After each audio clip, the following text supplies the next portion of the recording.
This is RLA Radio. I'm your host, Dennis Tubbergen. Glad you're listening in again this week. Hey, if you've not already done so, I would encourage you to go to requestyourreport.com and get a copy of my 2026 forecast issue. It gives you all my forecasts for 2026, all the markets. Will inflation go up? Will it go down? Will interest rates go up? Will interest rates go down? It's all in my forecast issue. Just go to requestyourreport.com. I'll be glad to send you a complimentary copy. Also coming up in the second segment of today's program, I'll be interviewing Mr. Karl Denninger about his 2026 forecasts. He expanded his forecast to what's going to happen with healthcare, what's going to happen in the 2026 midterm elections. We'll get his take on that coming up in segment 2 of today's program. However, in this segment, I want to talk about the elephant in the room. What is the elephant in the room? Well, it is silver. What is behind silver's huge upward move? Well, we had a bit of a pullback this week, and as I'm recording this, silver is around $78 per ounce spot. It began the year at about $50 per ounce less. Silver has had a huge run up. So if you've been investing in silver, should you take profits? If you have not yet started investing in silver, is the price too high? I'm going to attempt to answer those questions for you in today's segment. Now, let me begin by saying right at the outset that my crystal ball doesn't work. I have practiced technical analysis for many years. I'll just say decades, so I don't give away my age. And I absorb as much research as my waking hours and attention span permit. But my research and forecasts, although I believe as accurate as most anyone's, are not perfect. At the beginning of the year, I advised many clients to take their gold profits and move them into silver. That has been a recommendation that has worked out extremely well. So let's start by looking at the technical side of the silver market. Now, if I'm using the term technical analysis and it doesn't mean anything to you, let me give you a very simple, straightforward definition. Technical analysis is the study of market data, like price movement, trading volume, and price levels relative to long-term average prices. And often this technical data forms a pattern that's very predictable, although it's not 100% predictable. This predictability of market patterns exists because human behavior is predictable. In fact, there have been volumes written on the topic of technical analysis and repeated patterns in the market, predictable patterns in the market, and there have been trading systems built on these patterns. Now, in the interest of brevity in today's segment, let me just talk about one chart pattern that has been an historically reliable bullish pattern. This pattern is called a cup and handle pattern. Now, if you think about a teacup with a handle, that's really the pattern that we're looking at on a chart. So if you can envision silver prices hitting $50 an ounce or just shy of 50, $49 and some change back in 1980, that makes the left-hand side of the teacup. And as prices fell after 1980, by 1982, prices had fallen below $10 an ounce. And they stayed below $10 an ounce all the way through the time of the financial crisis. At that time, they broke above $10 an ounce to almost 20 before falling back to 10 and ultimately running all the way back up to near 50, 49 and some change again per ounce in 2011. That's the right-hand side of the cup. So from 1980 to 2011, roughly 30 years, we have a span of two peaks in price in the silver market. About $50 a share in 1980 and again in about 2011. Then the silver price declined, fell to between $10 and $20 a share. It never hit 10, but it stayed below 20 basically from about 2013 all the way through 2020. Then it started to bounce around a bit. It teased $30 a share, never getting there, and bounced back up. So in 2024, silver was again at about $30 a share. That made the cup, the handle part of the cup, I should say. So this pattern, this cup and handle pattern, took more than 45 years to develop. Now, in technical analysis, generally speaking, the longer the time it takes a pattern to develop, the more reliable it is and the more the signal is likely to be powerful. So in this case, we have a setup to a bull market that took 45 years. Then we saw silver go from $30 an ounce at the beginning of this year, a little bit less than that actually now, all the way up, and it's touched 80. So while I expect that we will see a pullback like the one we saw this past week, and I'm not convinced the pullback has actually stopped, I do believe there is a lot more upside in this market simply because of this technical formation. Then there are the fundamentals of the silver market. Now, there's a lot more to this story than I have the ability to discuss here because the radio show has to be limited in length. But let me give you just two fundamental factors that I deem to be extremely important. One is that presently there is a notable price arbitrage or price difference between Eastern silver markets and U.S. silver markets. The Shanghai Gold Exchange on December 24 saw silver prices go to $78 and some change per ounce, while silver prices on the very same day in the United States on the COMEX closed at $72 and some change per ounce. So here we have a $6 per ounce price differential. In today's world, such a price arbitrage is literally never seen. There are robot trading systems that take advantage of price arbitrage in global markets. Robot trading systems are really AI or artificial intelligence 101. So what does this big price difference tell us? Well, in my view, it tells us that silver supplies in China are running increasingly short, and that's a fact that I have reported on recently. Now, here's the second fundamental factor that you should be aware of. With this big run up in silver of about $50 an ounce this year, one would expect there would be a lot of profit taking. If there was a lot of profit taking, you would think that silver inventories would have to increase. That's just logical. However, when you look at silver inventories on COMEX, you see that as prices have gone up, inventories have declined. In fact, if you go to retirementlifestyleadvocates.com and read my December 29 newsletter, I reprint that chart from the COMEX in that newsletter. So as silver prices have rocketed higher,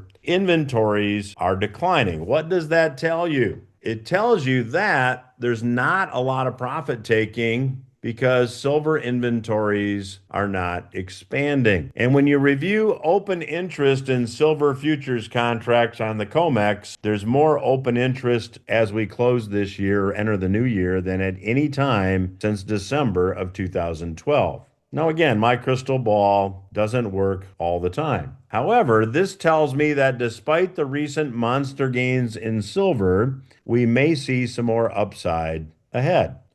I'll be back after these words with my special guest, Mr. Karl Denninger. Don't go away. Dennis Tubbergen here, host of RLA Radio. Hey, I'd like to invite you to get my 2026 forecast for the economy and the investing environment. All you need to do to get your free copy of the report is visit requestyourreport.com. When you visit requestyourreport.com, all you'll need to do is enter your name and address, and I'll be glad to send you a complimentary copy of my 2026 Investing and Economic Outlook. What will happen to the U.S. dollar? What's the forecast for gold and silver? Where will stocks go? What does 2026 hold for the real estate market? I cover all that in the 2026 forecast report. All you need to do, again, to get your free copy is visit requestyourreport.com. The website again, requestyourreport.com. Welcome back to RLA Radio. I'm your host, Dennis Tubbergen. I am joined once again today by my returning guest, Mr. Karl Denninger. Karl is the proprietor and commentator at market-ticker.org. Karl every year publishes his forecast for the new year. I did that as well here on the program last week, and Karl commented on many things that I did not, which is why I wanted to have him back on. And Karl, thank you for being so gracious with your time once again and joining us on today's program.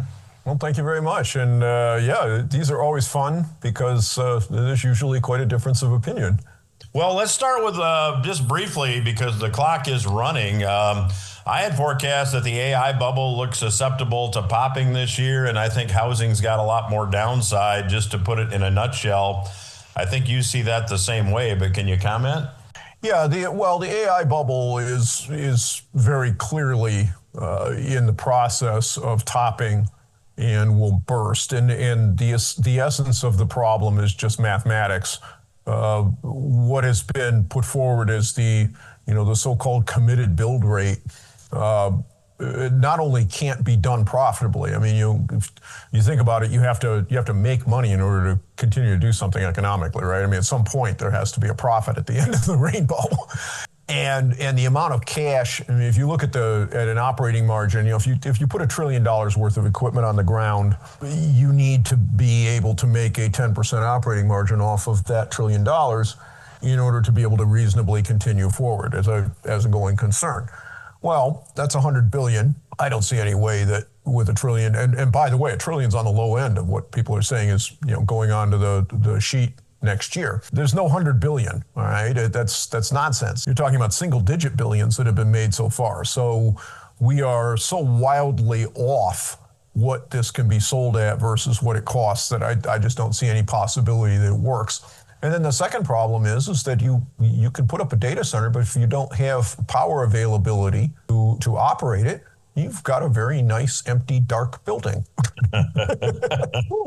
So, I mean, and then we can get into, we've talked a little bit before about the turnover of equipment and the fact that the next generation comes out, it's more power efficient, it costs less money and produces more for the same inputs. That creates a huge problem too that becomes insurmountable in a high CapEx world. That's what I did my entire professional life. I know more than a little bit about how that cycle works. If you have the last generation's worth of stuff and your competitor buys the new one, you're dead because he's going to be able to operate at 30% discount to your cost structure. You don't survive that. You just don't. You can't cut your price to match his because then you can't pay for your gear. So right. That's the basic problem with putting anything on the ground. When you see, and you can see this in any kind of technology, this comes up repeatedly. This goes back to all the stuff in the 1990s. Anytime you see a firm that's putting stuff up and saying, well, we're going to spend this many billions of dollars, right now, it doesn't make enough to cover its costs, but down the road it will. And it's an emerging area of technology. I don't care what it is. I don't care if it's solar power generation or windmills or AI, some other kind of computing, cloud computing, whatever. If you can't make back the capital expenditure within 12 to 24 months, you're going to take a loss. And that bubble game and piling in and circular financing and all other kinds of nonsense, which we're seeing a lot of in AI, that can go on for quite a long period of time, and it will. But at the end of the day, you got to pay the check for the stuff that you put up. Anytime that you get involved in some kind of circular financing deal or you do this kind of thing, all you're doing is adding more costs on top of what you started with. You're burying the expense somewhere where you hope someone doesn't find it, which works to pump up your stock price for a while, but eventually you have to make a profit. You have to make an operating profit. And there's just no way it's going to happen. I think this year is when it comes apart. Housing briefly, Karl, can you comment? You have a locked market as a result of the stupidity that went on during the crazy years. And to some extent, the dislocation in cost goes all the way back to the 2008 crash, in which rather than let the market correct to where it should have and force all of that insanity out of the market and the people will go bankrupt, well, that's too bad. Rather than do that, we papered it over there too. And so some of it was there, but then when the virus shows up and all of a sudden we slam the long end of the curve along with everything else because of all the money printing that was going on and handouts and everything else, you have a huge number of people that are sitting on 3% notes. That's never coming back. So those people are not going to leave without a very good reason. But unfortunately, what always ends up happening in a market like this is that eventually someone has to sell because they lose their job, company goes out of business, whatever, and the other one, their replacement job is 2 states over. They're not in financial distress, but they have to sell. And that's not a distress sale. But when those sales start, that resets the market price. So that is inevitable. And you're starting to see some pieces of it in some metros, and others you're not yet. I don't see any way to stabilize the housing market without having that dislocation rip its way through. And you're talking, in a lot of areas, including around here, you saw just regular, ordinary residences double in price during the crazy years. And this is, it's from the COVID stuff. And that's a 50% loss. Can't have houses in a metro that the median income has to be able to buy the median house. That means it needs to be about 3 times the median income. Prices are 50 to 100% over that. So you're looking for maybe 50% downside in a lot of areas of the country. Yeah, and not in a lot of areas, in most areas. So, Karl, you commented on something that I did not, and you've got a great understanding of this. It was the very first bullet point in your 2026 forecast, a rather provocative title, Healthcare Detonates for Over $10 million. Can you comment? Yeah, well, the Obamacare subsidies are dead. Okay, when I wrote the article, it wasn't officially dead. It is now because Congress is out of session. And the problem with that, again, this came out of the insanity, and it goes back to Obamacare in the first place. Problem with the subsidy extensions expiring, the problem with the subsidies begin with, is that once you reach 4 times the federal poverty level, which when Obamacare came in was about $40,000 for a single individual in AGI. Now it's up to like 55. Once you reach that level, you had no subsidy at all. So as a result, and it was a sudden cutoff, you went from having several $100s a month worth of subsidy to having 0. So now what you've got is a situation where you have someone who makes $50,000, well, I guess it's like 55 for this year. So let's say you have someone who makes 60 grand a year. A crappy insurance plan, so-called insurance plan from Obamacare, is $1,000 a month. That's 12 grand before you've so much as seen a doctor. And then on top of that, there's anywhere between a $7,500 and $10,000 deductible. So if you actually need to have something done, you eat all of it up to 25 grand, roughly $20,000 to $25,000. If I've got $60,000 worth of income, I can't pay that. I can't pay out $12,000 out of 60. I can't pay out 20% of my adjusted gross income in premiums and get nothing back for it. If I do that, I'm going to be in the street. I'm not going to be able to make my car payment or whatever. So these people are all going to have to drop the coverage. They have no choice. It's not a choice. They've been forced out by the fact that they're forking up 12 grand for nothing. And if you're healthy, you're out of your mind not to do it. I mean, now there is a risk there. If it's something that you can get on a plane and go somewhere else and have treated, you're way ahead to go do that. The obvious risk is you get in a serious car accident or you get shot or some kind of trauma or you have a sudden heart attack. You're not exactly in a position to negotiate at that point. But short of that, this whole thing is dead. So if you're in that basket, and it's over 10 million people who are in that basket, it's over. And that is a large enough group of people to have a monstrous political impact 11 months from now in the midterms. Well, which brings me to another one of your predictions, Karl. Great segue. You say the GOP will lose the House. The Republicans lose the House in 2026, despite a lot of the redistricting or gerrymandering, to use that term. And you think there's a possibility they lose the Senate, too. Given that, there's been a lot of negativity around a lot of Democrats around the country, you still think that that's how this might play out? I think it is how it plays out. I think that's absent the Trump administration, frog marching people en masse in the medical system in particular out of their offices and straight into prison, which, by the way, he can do using existing law that's been on the books for over 100 years, he loses. And it's simply that the affordability problem, the latest buzzword is affordability, right? Now, it's much more simpler. It's a 4-letter word. It's called cost. You can't solve that problem with more subsidies and more financing. All that does is drive more inflation. But the only way you can solve these problems is to get the racketeering out of these systems. The kind of thing that we're seeing in places like, what we've got in some of these other circumstances, like with Minnesota and the child food stuff and all of this, it's not just there, it's everywhere. The concept of you go into the doctor's office, he runs routine lab work, you get this statement back from the doctor's office and the insurance company that says that this was $1,000 worth of stuff, you pay $250. Gee, look, we saved you $750. It's great that you have health insurance. And the truth of the matter is that you could go over to LabCorp and that series of tests is $44. This stuff, it's a felony. It's been a felony for 100 years to do this. And unless he takes it on head on right now, takes the crash that comes from it in that sector, and we're recovering by the time November comes along, he loses. If he tries to do it in June, he loses because the recovery can't take place that fast. Well, if you're just tuning in, I'm chatting with Karl Denninger at market-ticker.org. I'd encourage you to check out his work. And Karl, to pick up maybe on that comment, when you look at what's going on in Minnesota with the so-called Somali scandal, we talked a bit before we started to record today. You think that's not unique to Minnesota? And we chatted a bit that now New York is rolling out, or the governor of New York endorsed the newly elected mayor's plan for universal child care. Seems like more of the same. Well, it'd be one thing if there were actually children.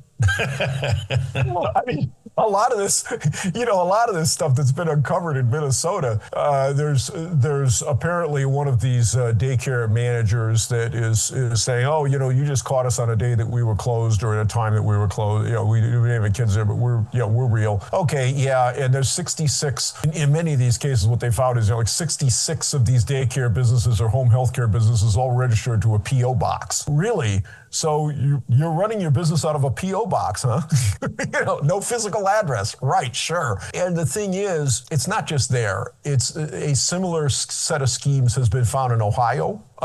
There's another set that appears to same sort of thing, 50 places, all in the same thing, all registered out of a UPS, mail drop box in Washington State. It's literally everywhere. And the basic problem here is the city, county, and state officials are not just looking the other way, they're actively involved. This is active racketeering by state governments. And state officials are not exempt from federal law. There is this principle within state law and within federal law called qualified immunity. So if you're acting within your remit, within that regime of the law, you cannot either be sued or criminally prosecuted for acting within your remit. However, a state official has no protection against this at a federal level at all. Zero. And this is racketeering. It is an organized extortion and theft racket. That is the definition of it. It's a predicate felony and the conspiracy to do it between different people. If you just think, I used to run a company, all right? We had every year, the fire inspector comes through and makes sure that you have crash bars on your exit doors so people don't get trapped, that they open outward, not inward. Same reason. If you rush the door, obviously, if it opens inward, you all die because nobody can get out. These kinds of things, that your fire extinguishers are inspected as required, and sprinkler system, that the monitoring and everything is working. If you have a kitchen, the kitchen has to be inspected. If you've ever been into a restaurant and you look, there, the inspection reports on the wall, right? It has to be displayed where the public can see it. All these things had to be happening. Well, guess what? If there's no kids and there's no kitchen, there's no food being prepared, there's also no inspection. How does this guy get a business license without having these things done? I had to go renew my business license every year when I ran a company in Illinois. And these reports are on file. Check everything before you get your business license. Okay, so these guys, you have hundreds of employees within the state governmental and county governmental apparatus who are deliberately enabling this. And they're a part of it. They're a part of the conspiracy to do this.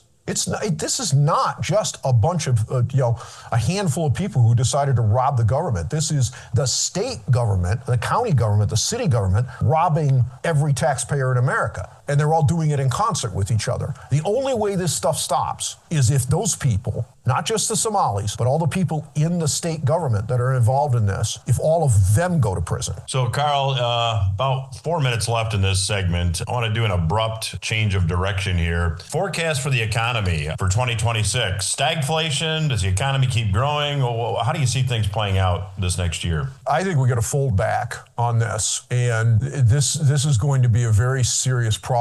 You're going to get a backlash here. One way or another, this so-called economic activity that is not real. And let's face it, it's always easier to steal than to make, right? I mean, that's just kind of the way it goes. But when that stealing stops and we're at the point where it just can't be covered up anymore, the outrage level is going to go up substantially. I think you're going to see a recession declared. Now, this isn't in my predictions. However, market finishing flat to seriously down in 2026, that's a reflection of the underlying economic environment. I think you could see 2000 style or worse Well, my guest today has been Mr. Karl Denninger. His website is market-ticker.org. I check it out frequently, as do many of my listeners. I'd encourage you to do the same thing. Karl, thank you for joining us today to talk about your 2026 predictions. We definitely have to do this again in 1 year just to see how things played out. Thanks for joining us today.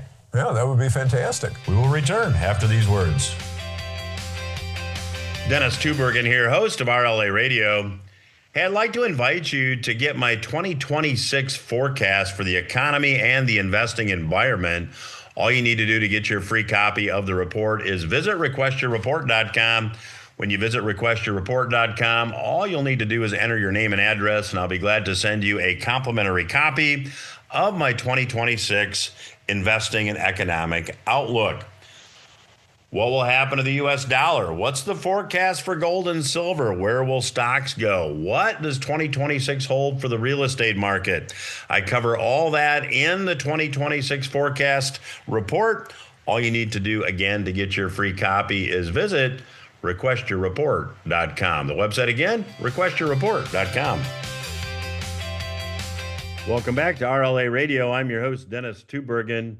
Hey, thanks to Mr. Karl Denninger for joining me on today's program and sharing his forecasts, or some of his forecasts, for 2026. If you'd like to check out all of Karl's forecasts, you can go to market-ticker.org. Hey, if you'd like to get my forecast for 2026, I'd like to invite you to go to requestyourreport.com, enter your name and address, let me know where to mail the 2026 forecast issue. I'll be very glad to do that. I'll also include some bonus information for you. So that's at requestyourreport.com. Happy New Year. And hey, as I close this segment, don't forget that at retirementlifestyleadvocates.com, there are a lot of free resources available, including the Portfolio Watch newsletter every week, my weekly headline roundup newscast, as well as the podcast version of this radio program. That's all at retirementlifestyleadvocates.com. You do need to have a login, but it is free to create. So again, retirementlifestyleadvocates.com. I'll be back again next week with another program. Happy New Year.